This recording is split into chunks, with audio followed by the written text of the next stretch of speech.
Tes, tes. Tes, tes. Astaghfirullahaladzim, astaghfirullahaladzim, astaghfirullahaladzim alladzi la ilaha illa huwal hayyul qayyum wa atubu ilaih. Biniyatil qabul wa tawami kulli sul wa ma'mul ila hadratir rasul sallallahu alaihi wasallam. Nawayna bi qira'at hadzal kitab, kitab bidayatil hidayah lil imam Hujjatul Islam Abi Hamid Muhammad Al-Ghazali wal imam wa syarhihi Muraqil Ubudiyah lil imam Syekh Muhammad Nawawi Al-Jawi wa ala ma nawa bihi ulama'una wa aslafuna as-salihun wa ala ma nawa bihi sayyidi wa sanadi Syekh Asyarwani Zuhri wa ala ma nawa bihi ulama'una wa muallimuna wa asatidatuna الصالحون ببركتهم وبسر الفاتحة. أعوذ بالله من الشيطان الرجيم. بسم الله الرحمن الرحيم. الحمد لله رب العالمين الرحمن الرحيم مالك يوم الدين إياك نعبد وإياك نستعين اهدنا الصراط المستقيم صراط الذين أنعمت عليهم غير المغضوب عليهم ولا الضالين. Assalamualaikum warahmatullahi wabarakatuh. Bismillahirrahmanirrahim. Alhamdulillahi rabbil alamin.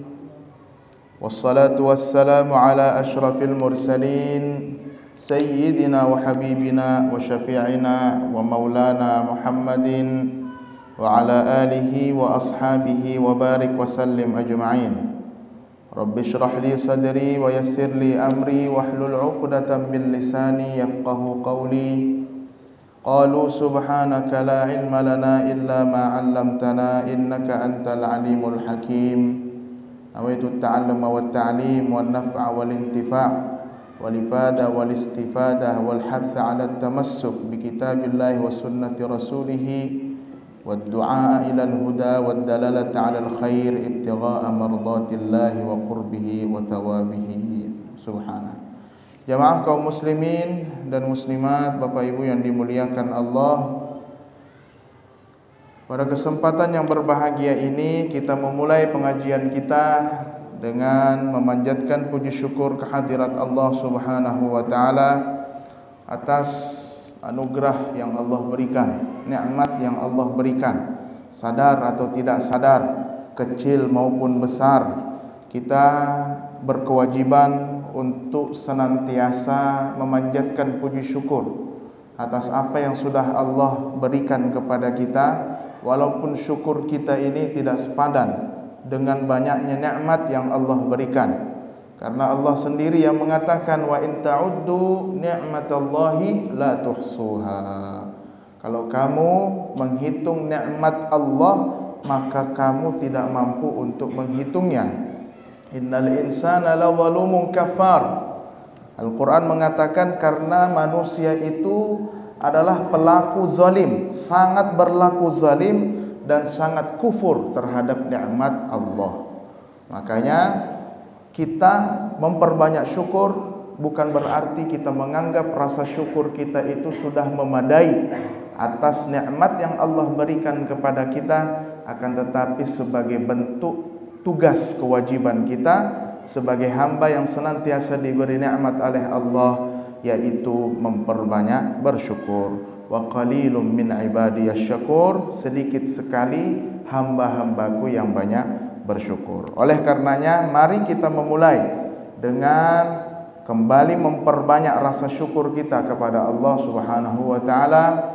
Nikmat yang Allah berikan sangat besar, nikmat iman, Islam, sehat, taufik, kekuatan untuk dapat beribadah, maka kita mampu menggunakan nikmat tersebut untuk hal yang baik. Jamaah sekalian yang dimuliakan Allah, terakhir pembahasan kita masih dalam dosa lisan. Dosa lisan yaitu al-mira' wal jidal, berdebat kusir. Berdebat kusir, tapi tentu tidak semua debat yang tidak baik. Sudah kita sampaikan juga ada 3 macam perdebatan. Perdebatan yang disebut di dalam konsep syariah sebagai al-munadharah, yang mana munadharah ini merupakan hal yang terpuji. Tapi ada juga yang tidak baik, al-mukabarah, berdiskusi, berdebat hanya untuk menampilkan otot saja, hanya untuk menampilkan keilmuan, bukan semata-mata untuk mencari kebenaran dari isu yang sedang didiskusikan. Al-munadharah, wal-mukabarah, wal-mujadalah. Ada 3. Yang tidak baik adalah al-mukabarah. Satu saja yang tidak baik, selebihnya baik. Al-munadharah, di situ kita mencari kebenaran. Jadi dalam diskusi kita, dalam perdebatan kita, yang ingin kita capai sama-sama adalah mana yang benar, pendapat saya atau pendapat Anda. Kalau pendapat Anda yang benar, saya ikut. Kalau pendapat saya yang benar, Anda ikut. Sama-sama kita mencari kebaikan. Kemudian ada al-mujadalah. Al-mujadalah di sini adalah maksudnya untuk membalas orang. Membalas dalam artian orang punya persepsi, punya pendapat, tentu punya argumentasi. Kalau punya argumentasi, maka kita juga punya pendapat, punya argumentasi. Argumentasi kita gunakan untuk mendiamkan lawan kita. Itu termasuk disebut mujadalah. Itu tidak apa-apa untuk melihat yang mana yang kuat dalilnya, yang mana yang kuat dalilnya. Yang tidak baik al-mukabarah, karena al-mukabarah itu esensinya adalah menampilkan kehebatan, menampilkan kekayaan ilmu, tapi tidak untuk mencari kebenaran. Rasulullah sendiri telah memberi keistimewaan orang yang meninggalkan debat kusir, al-mukabarah tadi, untuk sombong saja. Kalau dia benar, maka Allah akan, kalau dia benar lantas meninggalkan perdebatan itu, maka Allah akan membangunkannya satu rumah di dalam surga. Di dalam surga itu. Kalau misalkan dia salah, lantas kemudian menghindar dari perdebatan, dari diskusi, itu juga ada keistimewaan yang diberikan. Artinya tidak ada ruginya, Pak. Tidak ada ruginya, mau kita benar, mau kita salah. Kalau kita meninggalkan perdebatan, maka debat kusir tadi ya, maka itu termasuk keistimewaan yang diberikan oleh Allah. Jangan kita tertipu. Karena kata Imam Al-Ghazali, jangan kita tertipu, karena setan itu akan selalu membisikkan kita sebuah kalimat, adhiril haqqa wa la tudahin fi, tampilkan, munculkan yang benar yang mana, dan jangan kamu lemah lembut, jangan kamu biarkan saja lawanmu berbicara, kamu diam. Nah, jangan. Itu bagian dari tipu daya setan. Kenapa? Fa inna syaitana abadan yastajirrul hamqa ila syarri fi ma'radil khairi. Karena setan itu selama-lamanya akan selalu menarik orang yang bodoh untuk melakukan keburukan dengan bungkus yang baik-baik. Kalau kita tidak tahu, kita lihat ini, wah bungkusnya baik, padahal tujuannya tidak baik. Begitu memang tujuannya setan. Setan yang memang ditugaskan oleh Allah, yang diberikan umur yang sangat panjang oleh Allah untuk menjerumuskan kita dengan berbagai cara. Cara yang tidak kelihatan, cara yang kelihatan. Barangkali dengan cara yang kelihatan mungkin orang sudah bisa membaca, ini ada setannya di sini nih. Kalau ada cara yang tidak baik tapi dibungkus dengan kebaikan, itu sudah caranya setan. Saya melihat dokumentasi Ali Imran. Ali Imran itu yang tersangka teroris bom Bali. Jadi dia bilang di antara teman-teman teroris, mulai dari Imam Samudra, Amrozi, Dulmatin, siapa-siapa kayak itu, pokoknya itu berkumpul untuk melakukan sebuah pengeboman. Sebelum ngebom itu mereka pernah, sebelum kejadian bom Bali ya, tahun 2000 berapa itu bom Bali, sebelum terjadi bom Bali, mereka mendiskusikan itu. Mereka sudah merencanakan, mereka sudah berkumpul bahwa ini kita harus ngebom Pedis Pub sama Sari Club di Bali itu. tempat terbesar yang ada di Bali. Kalau sudah rame bisa sampai 700 bule di sana. Pedis pub sama Sari Club. Yang jadi masalah di situ, katanya Ali Imran,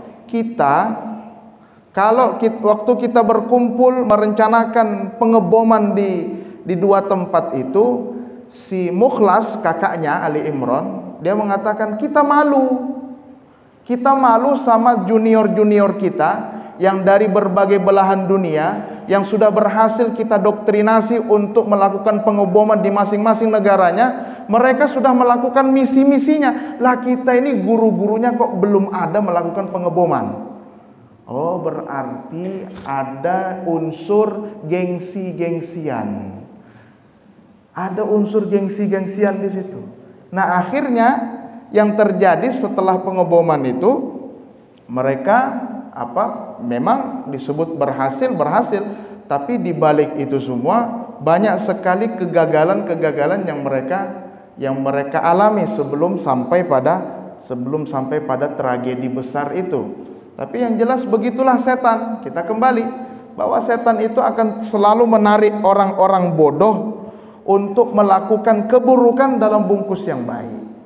Dikiranya bagus saja, padahal tidak bagus juga. Oh, jihad melawan Amerika nih. Betul bang, jihad itu bagus, tapi tempatnya di mana? Nah, hati-hati doktrinasi terorisme. Nah, itulah kita termasuk salah satu cara setan. Saya ingat Syekh Mutawalli Sya'rawi pernah didatangi seorang pemuda yang teroris, pola berpikirnya irhabi, jihadis. Dia bilang, "Wahai Syekh, bagaimana pendapat Anda kalau orang-orang Amerika ini yang dulu pernah membunuh yang dulu pernah bersekongkol dengan orang Yahudi untuk menyerang Palestina, untuk menyerang kaum muslimin di Bosnia, bagaimana kalau kita bom mereka? Duta besarnya bom, orang-orangnya, warga-warga Amerikanya bom." Kata Syekh Mutawalli Sya'rawi, "Wahai pemuda, kamu tahu tidak tugasnya setan itu apa? Tugasnya setan menjerumuskan manusia untuk masuk ke dalam neraka. Terus keinginanmu untuk ngebom, untuk melakukan pengeboman apa? Biar mereka cepat masuk neraka, Syekh." Akhirnya dijawab, "Lah kamu sekarang bedanya sama setan apa? Bedanya sama setan apa? Setan mau mempercepat masuknya orang masuk ke dalam neraka, lah kamu juga sama. Berarti kamu ini bukan sedang memperjuangkan kebenaran, tapi memperjuangkan misinya setan. Proyeknya sama, tujuannya satu, visinya satu, misinya satu juga, program-programnya cuma dibungkus dengan kebaikan. Seakan-akan itu jihad, padahal bukan jihad. Nah, begitu pula Pak. Makanya terkadang kita agak luas di sini. Memang pembahasan kalimatnya Imam Al-Ghazali di sini memang sangat luas dan sangat prinsip sekali. Bahwa kita ini memang jangan mudah terprovokasi dengan bungkus-bungkus kebaikan kalau kita belum tahu di dalamnya itu ada keburukan. Jadi kita harus terlebih dahulu mencermati, teliti, cermat. Ini maksudnya apa? Dikritisi dulu. Ini maunya apa ini? Bungkusnya bagus, ngomongnya jihad, ngomongnya NKRI, ngomongnya nasionalis, ngomongnya Pancasilais, tapi kalau mempecah belah umat Islam, itu berarti bungkusnya saja yang baik, tujuannya tidak baik. Agama Islam yang mana yang memperbolehkan kita mencaci maki? Nanti ada pembahasan di sini, termasuk dosa mulut adalah melaknat seseorang. Di antaranya mencaci maki, sama. Nah, kita sekarang ini kan sedang dirongrong ini orang-orang Islam ini untuk berburuk sangka dulu. Kenapa berburuk sangka? Karena daya kritis, daya mencermatinya lemah. Dijual ini perjuangan agama, oh langsung terpengaruh, ikutlah demo, ikutlah kita memaki-maki orang, ikutlah kita merusuh. Jangan, itu bungkusnya saja yang bagus, tapi tujuannya satu, politik. Makanya saya kurang begitu tertarik, kurang begitu berminat untuk masuk mendukung siapapun. Masalah dukungan politik itu masing-masing saja. Dulu pernah ada yang meminta, Ustadz, saya minta dibuatkan video untuk untuk mensukseskan pilkada yang mana di situ calonnya melawan kotak kosong. Biar orang mau mencoblos agar tidak memilih kotak kosong. Dosalah disebut. Paham aja insyaallah sudah. Di mana itu? Lokasinya di mana? Situasinya di mana? Diminta saya bilang, Pak, bukan apa. Saya ini tidak ingin memecah belah umat. Yang penting masing-masing sudah punya pilihan berdasarkan hati nuraninya, berdasarkan istikharahnya, apa yang menurut dia baik, silahkan. Saya ini hanya bisa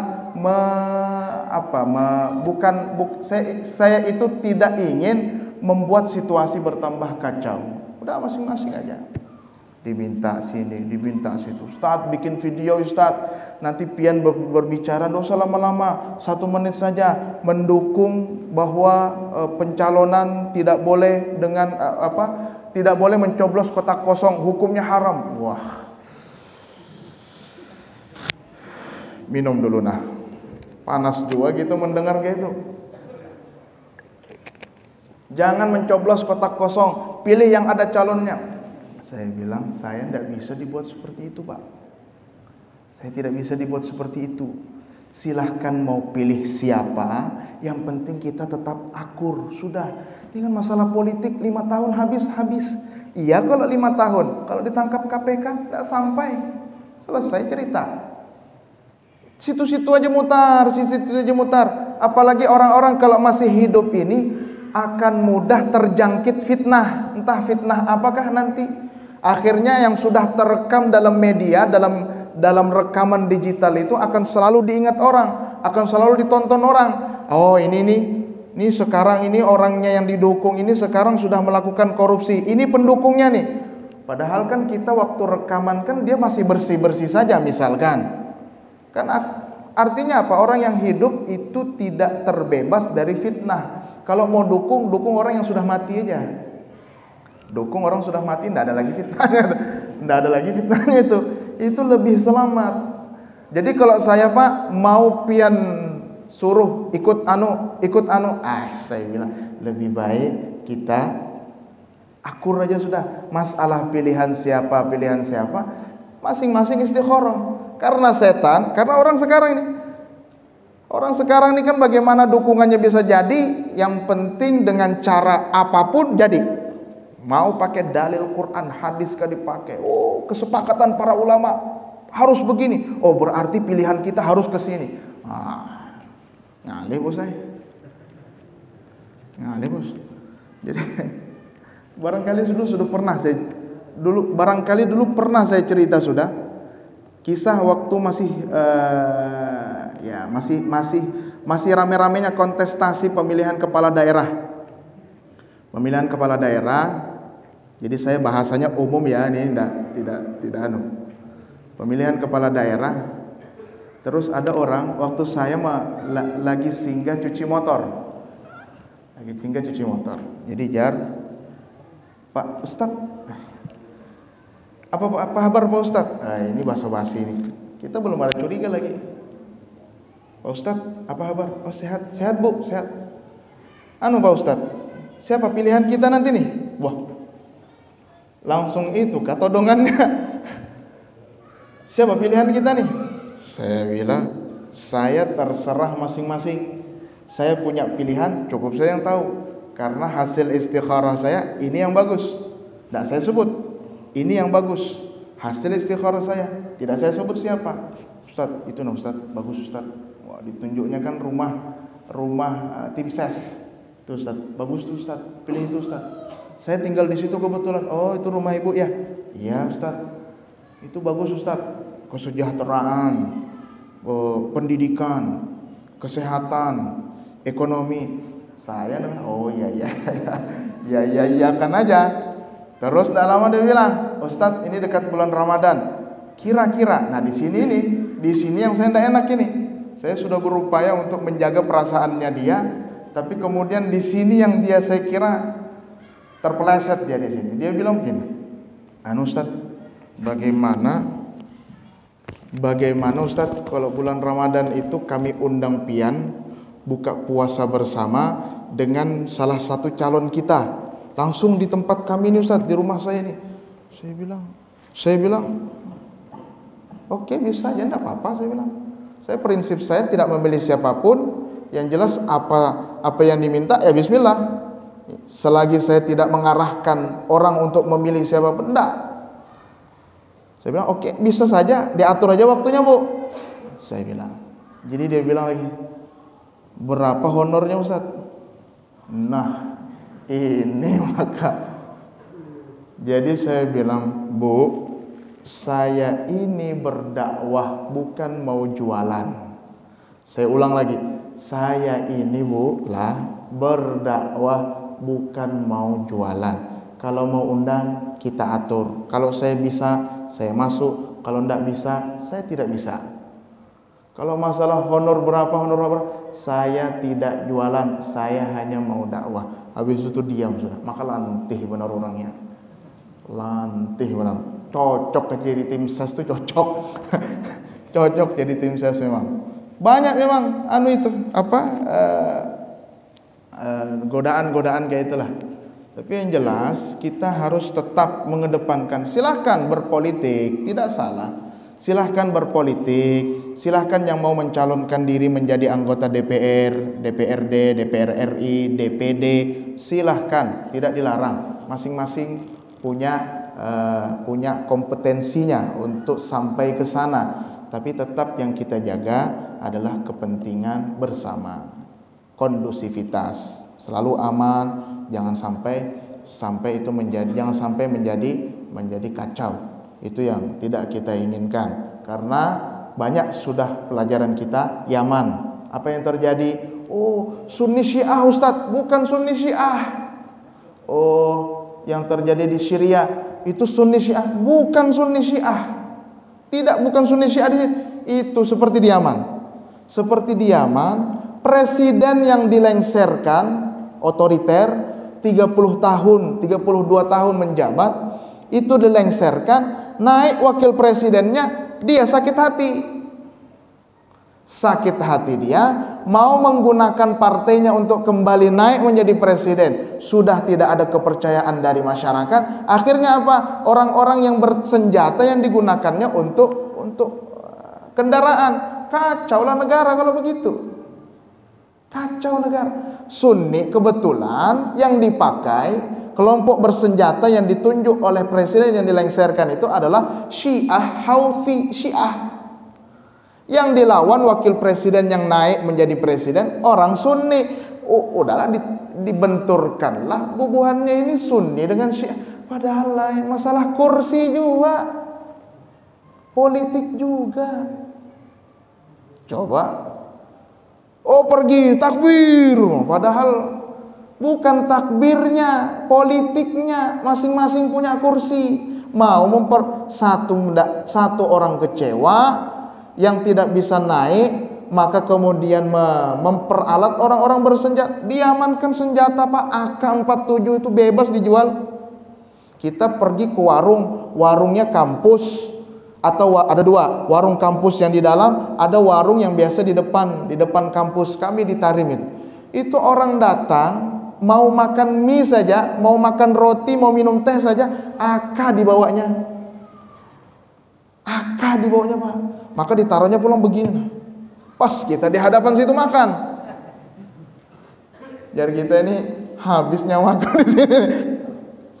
Biasa itu Pak di sana itu. Jadi bebas dijual. Makanya kita bersyukur Indonesia ini. Bersyukur Indonesia ini. Walaupun sudah mulai ada bibit-bibit yang mau ke sana, ya setidaknya kita inilah jamaah Al-Ansor ini jangan mau dipecah belah. Mau orang mengatakan kami NKRI, kami bela agama, kami nasionalis, kami ini memperjuangkan akhlak apa dan lain sebagainya. Nggak usah jangan mudah dipercaya. Karena bibitnya itu dari sana juga. Dilihat Indonesia ini bagus, bisa ini dimanfaatkan. Makanya ini Indonesia ini mulai sudah nih isu-isu macam-macam yang dianu. Nah, fa inna syaitan kembali, fa inna syaitana abadan yastajirrul hamqa ila syarri fi ma'radil khair. Karena selama-lamanya setan itu akan menarik orang bodoh untuk melakukan keburukan dengan bungkus kebaikan. Makanya kita tetap kita harus kritis, kita harus tetap mencermati dengan baik, harus kita seimbangkan antara perasaan dengan nalar. Kembali tadi teroris itu juga sama. Orang bisa didoktrin sampai tidak kurang dari 2 jam. Orang yang awalnya nasionalis didoktrin menjadi teroris itu bisa dalam waktu 2 jam. Kenapa dia? Karena didoktrin dengan kalimat-kalimat yang apabila kita kritisi jauh maknanya, tidak sesuai dengan apa yang dikehendaki. Nah, makanya kita melihat sudah banyak sekali pelajaran. Jangan sampai di Indonesia ini kita menjadi makanya saya tidak suka ada orang meneruskan pesan WhatsApp, oh hati-hati Indonesia sedang dilanda PKI. Buang aja orang jauh-jauh. Tidak usah. Kalau saya tidak laku yang seperti itu, tidak laku saya. Karena kembali kita memfitnah orang, dosa kepada sesama makhluk. Apalagi kalau kita memfitnah orang tanpa konfirmasi terlebih dahulu. Fitnah namanya fitnah. Salah itu. Lantas kemudian bagaimana pengampunan dosanya? Minta ampunnya itu langsung berhadapan kepada yang bersangkutan. Tidak bisa hanya sekedar minta maaf, mohon maaf lahir batin, atau minta maafnya hanya dengan salat malam ribuan rakaat sekalipun, salat taubat ribuan rakaat sekalipun. Tapi karena dosanya kepada sesama makhluk, Anda sudah memfitnah si fulan, maka minta maafnya tidak dengan salat beribu rakaat, tapi minta maafnya kepada si fulan. Nabi Ya'qub mengatakan, "Saufa astaghfiru lakum rabbi." Saat saudara-saudaranya Nabi Yusuf mengatakan, "Ya abana astaghfir lana dzunubana." Wahai abah, ampuni dosa-dosa kami. Saudara-saudara Yusuf ini yang memasukkan Yusuf ke dalam sumur dan berdusta di hadapanmu bahwa Yusuf ini sudah meninggal karena dimakan serigala. Ampuni dosa kami yang telah berdusta kepadamu, dosa kami yang telah menzalimi Yusuf. Katanya Nabi Ya'qub dalam Al-Quran, qala sawfa astaghfiru lakum rabbi. Sawfa astaghfiru lakum rabbi. Nanti aku akan memintakan ampun untuk kalian. Nanti di sini saufa. Saufa di situ untuk makna yang jauh, lama, jauh nanti. Bukan langsung kamu habis meminta maaf langsung saya memaafkan. Tidak, nanti. Kenapa nanti? Nabi Ya'qub paham ini dosa kepada sesama makhluk. Saudaranya Nabi Yusuf sudah berlaku zalim dengan bapaknya sendiri, sudah berlaku zalim dengan Nabi Yusufnya sendiri. Makanya untuk menggambarkan sangat jauhnya ampunan orang yang berdosa kepada sesama makhluk, makanya diungkapkan saufa. Nanti aku akan memintakan ampun. Tuhan tidak akan mengampuni dosa orang yang ada sengketa dengan sesama makhluk sebelum makhluknya tadi memaafkan. Jadi hati-hati. Ini panjang nih. Jam berapa sudah nih? Aduh, kada lanjut kita nih. Yang jelas itu itu penting kita. Oke lah, kita berbeda politik dengan siapapun, tidak ada masalah. Tapi yang penting jangan sampai kita masing-masing kita yang punya pendapat itu kemudian membuat keamanan, ketentraman, ketenangan ini menjadi kacau, menjadi rusak. Silakan mau jadi oposisi kah, mau jadi koalisi kah, silakan, tidak ada masalah itu. Tidak ada dosanya di situ. Yang penting berbicara sesuai data, berbicara sesuai fakta. Selebihnya kita serahkan kepada Allah Subhanahu wa taala. Tidak ada masalah. Nah, kita lanjutkan lagi. Walin nasihati sifatun wa hay'atun. Jadi meninggalkan perdebatan kusir. Jadi kalau misalkan kita melihat ada orang yang salah, apa kemudian kita debat dia, kita diskusi dia? Jangan. Jangan tertipu dengan ungkapan setan yang membisikkan dalam hatimu bahwa kamu harus menampilkan kebenaran. Jangan dulu. Jangan. Kalau bisa dengan cara nasihat empat mata. Kata beliau di sini, walin nasihati sifatun wa hayatun. Wa dzalika bi tariqin nasihati fil khufyah la bi tariqil mumarah. Kalau ada yang tidak baik, jamaah sekalian, kita tegur dengan empat mata saja, dengan cara menasihati, bukan dengan cara berdiskusi. Tapi kalaupun memang penting perlu untuk didiskusikan, diskusikan. Walin nasihati sifatun wa hayatun. Nah, masuk kita dalam materi yang baru. Dalam menasehati seseorang ada kriteria dan kondisi tertentu. Wa yahtaju fiha ila talattufin, dan wa yuhtaju fiha, yang dibutuhkan dalam nasihat itu adalah lemah lembut. Wa illa, kalau tidak dengan lemah lembut, sarat fadihatan, maka jadi memalukan, mempermalukan orang di hadapan orang banyak, mempermalukan orang tertentu di hadapan orang banyak. Wa kana fasaduha aktsara min salahiha, mempermalukan orang itu jauh keburukannya lebih besar daripada kebaikannya. Ada apa-apa sampaikan. Wa man khalata mutafaqqihatal asri. Nah, titik sudah di situ. Titik sudah. Wa man khalata, paragraf baru. Barang siapa yang bergaul dengan ulama ahli fikih di zaman ini, zamannya Imam Al-Ghazali. Barang siapa yang banyak bergaul dengan orang-orang ahli hukum di masa ini, ghalaba ala tab'ihi al-mira wal jidal wa asra alaihi as-samtu, maka lebih banyak, lebih cenderung untuk melakukan perdebatan kusir dan sulit baginya untuk diam. Sulit untuknya diam. Bayangkan itu tahun berapa itu? 500 Hijriah. Zamannya Imam Al-Ghazali masih hidup.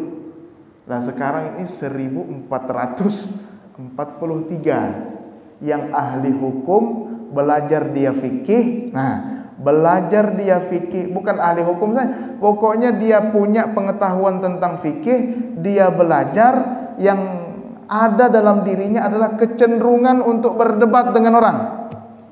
Dilihat sholatnya orang ini beda, wah ini salah ini.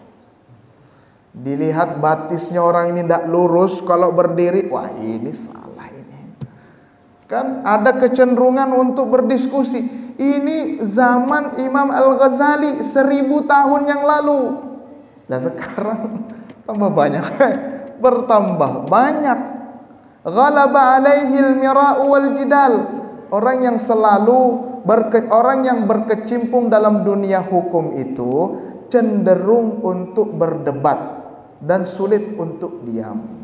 Ya, saya melihat ini memang, Pak, Bu, saya melihat ini memang cerminan saya sebetulnya. Saya ya alhamdulillah diberi Allah nikmat lulus S1 Universitas Al-Ahqaf Yaman. Emang jurusannya jurusan fikih dengan usul fikih. Hukum melulu. Hukum melulu. Kalau apalagi awal-awal dulu lah, melihat orang bersalaman dengan perempuan yang tidak mahram, wah ini berdosa orang ini. Nah, salah orang ini. Melihat orang tidak berjilbab atau jilbabnya hanya sekedar tutup kepala, lehernya kan, ini salah, salah orang ini. Melihat bubuhan-bubuhan yang tidak mau maulid Nabi Isra Mi'raj, oh keras, tidak boleh, bid'ah, muncul lagi dalam hati, ini salah. Memang kecenderungannya di sana. Kalau itulah kemudian kenapa kita belajar Bidayatul Hidayah. Bidayatul Hidayah ini tidak hanya mengajarkan kita tentang hukum, tapi juga mengajarkan kita tentang bagaimana cara menjaga hati. Betul Bang, memang kalau orang berlaku salah, kamu benar, betul. Tapi kemudian bagaimana cara memandang orang yang salah? Memandang orang yang salah dengan kehinaan, kita sudah melanggar kode etik tasawuf. Dulu sudah dibahas dosa mata. Di antara dosa mata adalah memandang au tanzura biha ila muslimin bi'ainil ihtiqar, memandang orang Islam, sama-sama Islamnya, dengan pandangan menghina. Ada orang minum minuman keras masih bermaksiat, dalam hati kita, ini orang ini ahli neraka semua ini.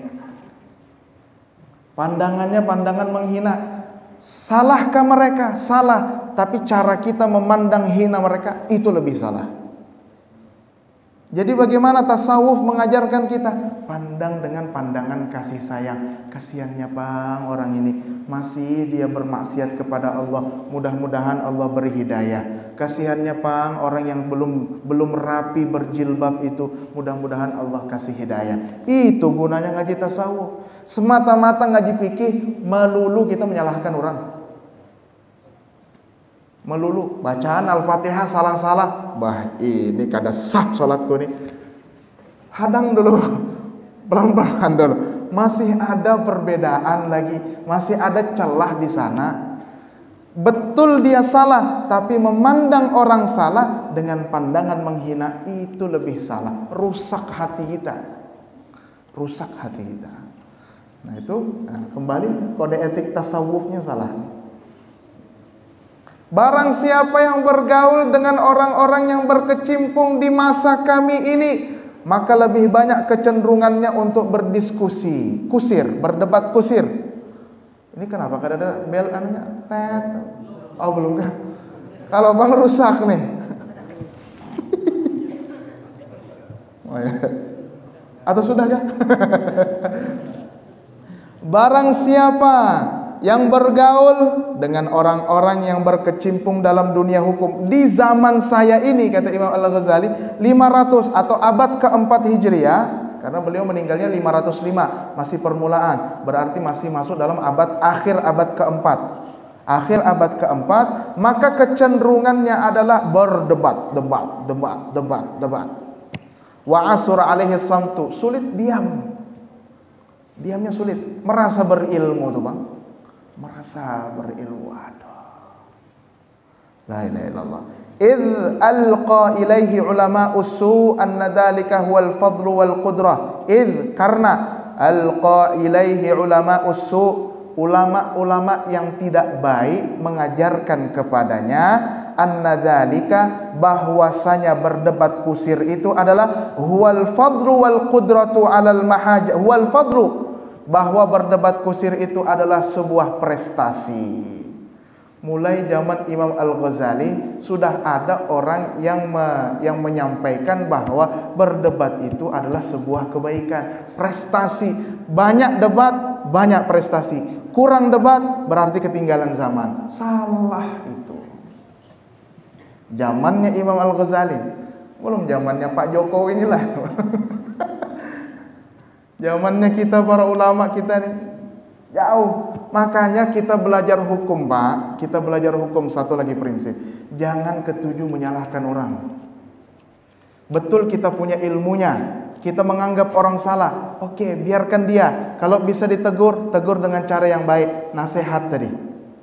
Kalau kita menegur dengan cara yang tidak baik, debat jadinya, tidak baik. Bukan keistimewaan, bukan ciri-ciri orang Islam yang baik, bukan ciri-ciri orang yang hatinya baik. Jadi kalau misalkan ada orang salah, ya tegur kalau memang bisa ditegur. Ketegur dia kalau memang bisa ditegur dengan baik. Kalau memang perlu untuk berdebat, berdebatlah dengan cara yang baik. Bukan untuk mempermalukan orang, tapi untuk sama-sama mencari kebenaran. Mencari kebenaran. Nah ketemu kan, sinkron semua kan jadinya. Jadi hukum kita pelajari bukan semata-mata untuk merasa diri kita, aku nih nah tahu lah ikam belajar di Masjid Al-Ansar nih nah, mulai malam Senin tuh kitabnya sudah banyak, sudah dipelajari lawan Ustadz Fauzi itu, aku nih banyak sudah ilmu. Itu setan itu. Jangan, saya tidak mau. Apalagi kalau sudah menyalah-nyalahkan orang, menyebarkan berita-berita tidak jelas, wah, saya berlepas diri, saya tidak mengajarkan itu di sini. Saya hanya ingin mengajarkan kebaikan sebagaimana ulama-ulama kami dulu juga mengajarkan kebaikan. Idza alqa ilaihi ulama usu anna dzalika huwal fadlu, bahwa kenapa orang-orang di zaman kami ini cenderung untuk berdebat, sulit untuk diam, karena guru-gurunya dulu, guru-gurunya yang buruk itu, kata Imam Al-Ghazali, ulama-ulamanya yang buruk itu menerangkan kepada mereka bahwasanya berdebat kusir itu adalah sebuah prestasi, wal qudratu 'alal mahajati, dan menampilkan kemampuan untuk berargumen, wal munaqashah huwa alladhi yumtadahu bihi, itu yang menjadi yang menjadi sasaran untuk menjadikan kita istimewa. Menampilkan kemampuan untuk bisa berargumen itu adalah sasaran untuk menjadikan kita istimewa, kita terpuji. Apa nasihat Imam Al-Ghazali? Fafirra minhum, larilah kamu dari mereka semua, firaraka minal asad, sebagaimana kamu lari dari singa. Larilah kamu dari orang-orang yang memecah belah NKRI, yang memecah belah keharmonisan antar sesama manusia, sesama warga negara, sebagaimana kamu lari dari singa. Wa'lam, dan ketahuilah, sadarlah, annal mira'a, bahwa berdebat kusir itu adalah sababul muqti, salah satu sebab datangnya murka, indallahi, di sisi Allah, wa indal khalqi, dan di sisi manusia.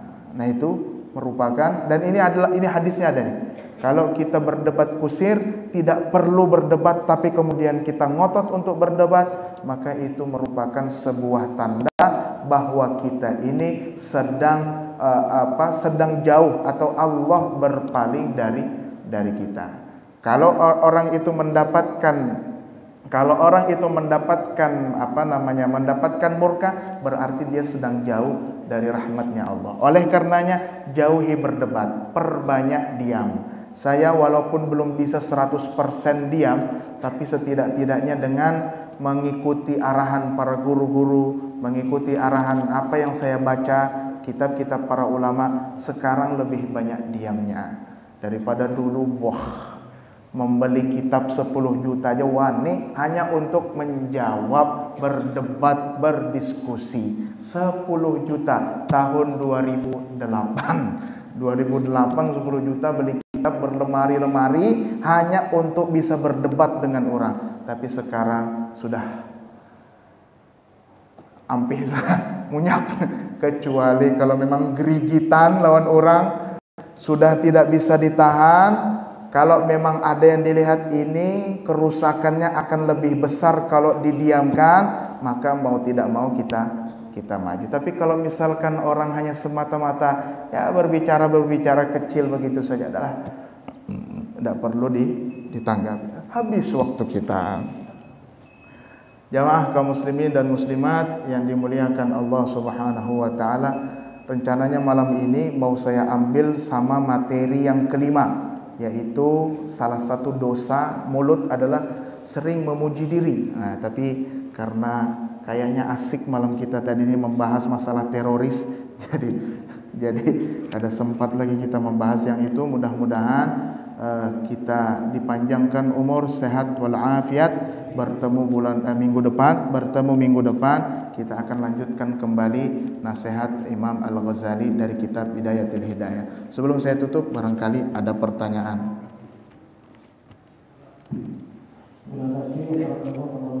Waalaikumsalam. Bagaimana cara kita memandang kekurangan, kejelekan, maksiat menjadi ibadah?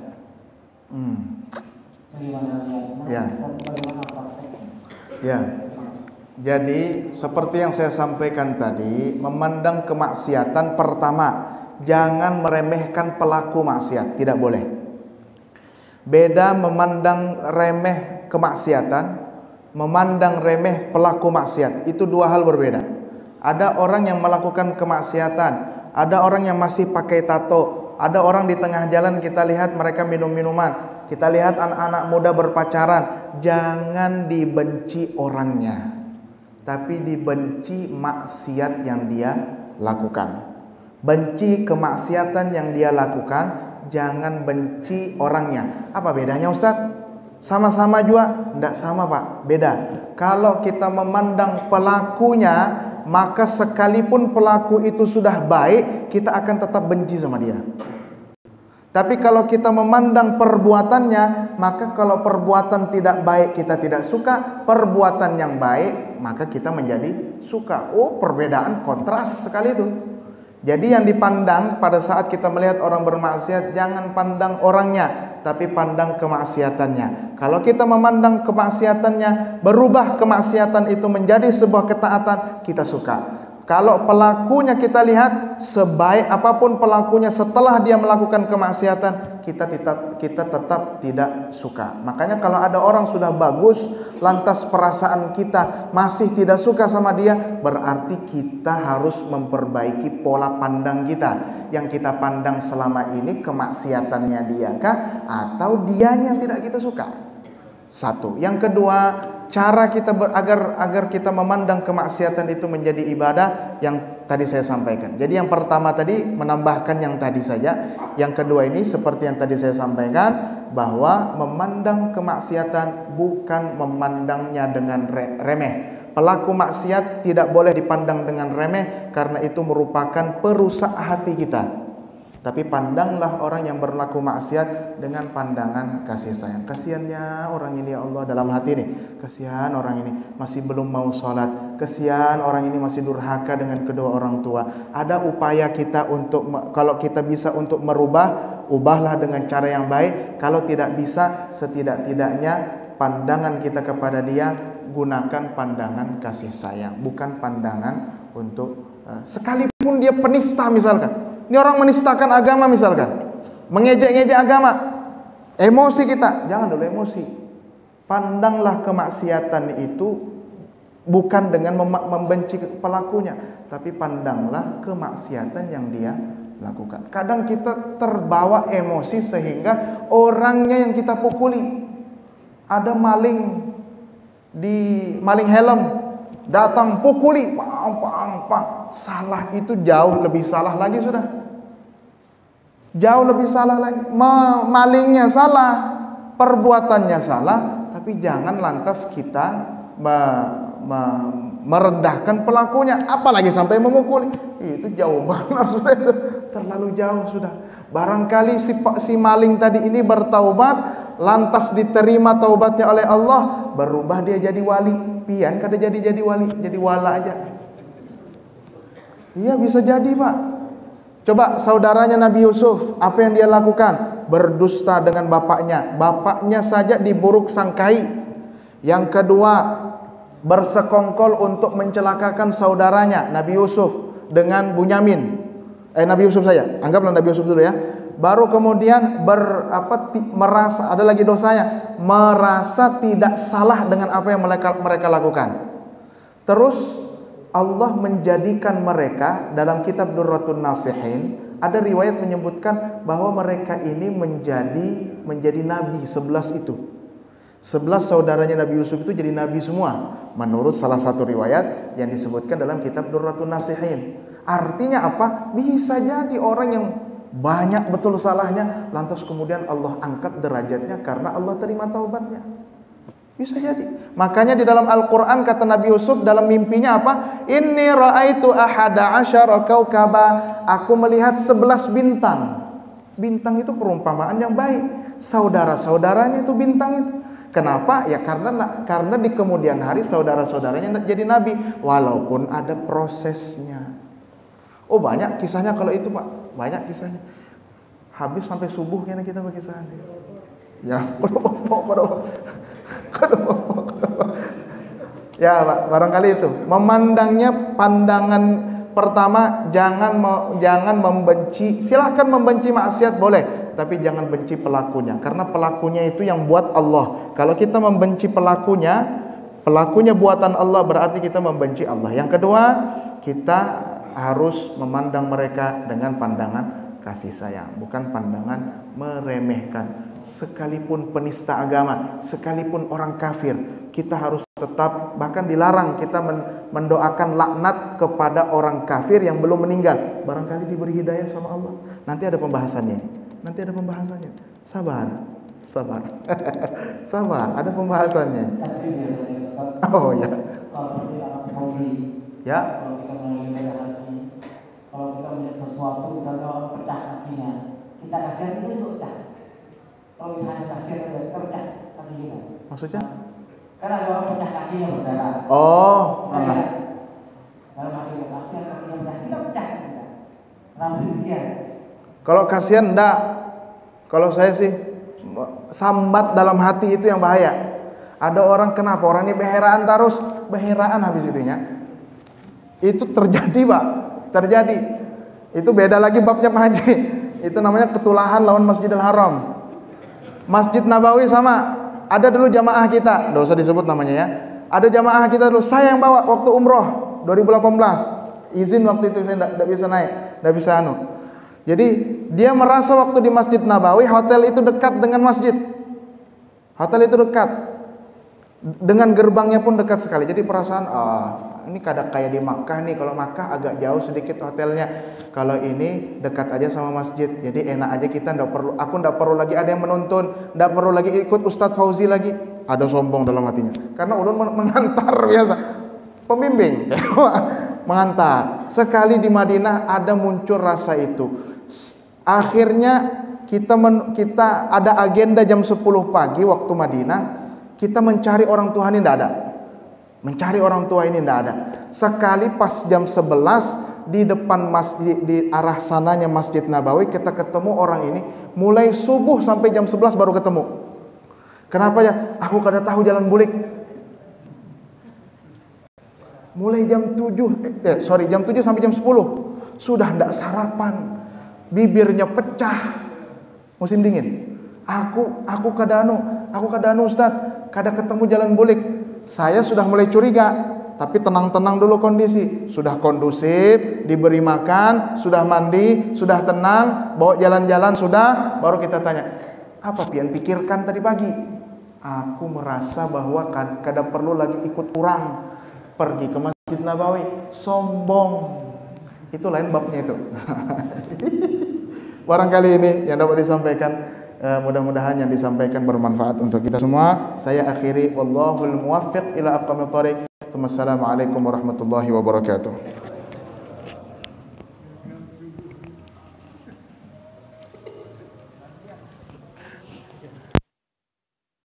Sering saja.